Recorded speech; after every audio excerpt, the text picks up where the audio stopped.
You listen to English every day, podcasts, videos, movies, but you still don't speak. Why? If this is you, this episode will help you. Because today, we will talk about listening and speaking. Many English learners think listening is enough.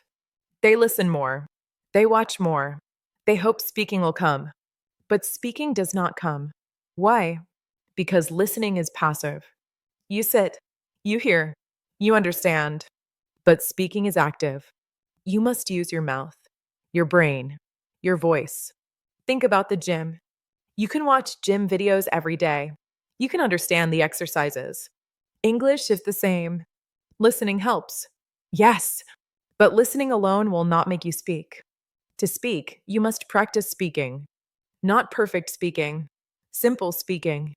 One sentence, one word, one idea, slowly.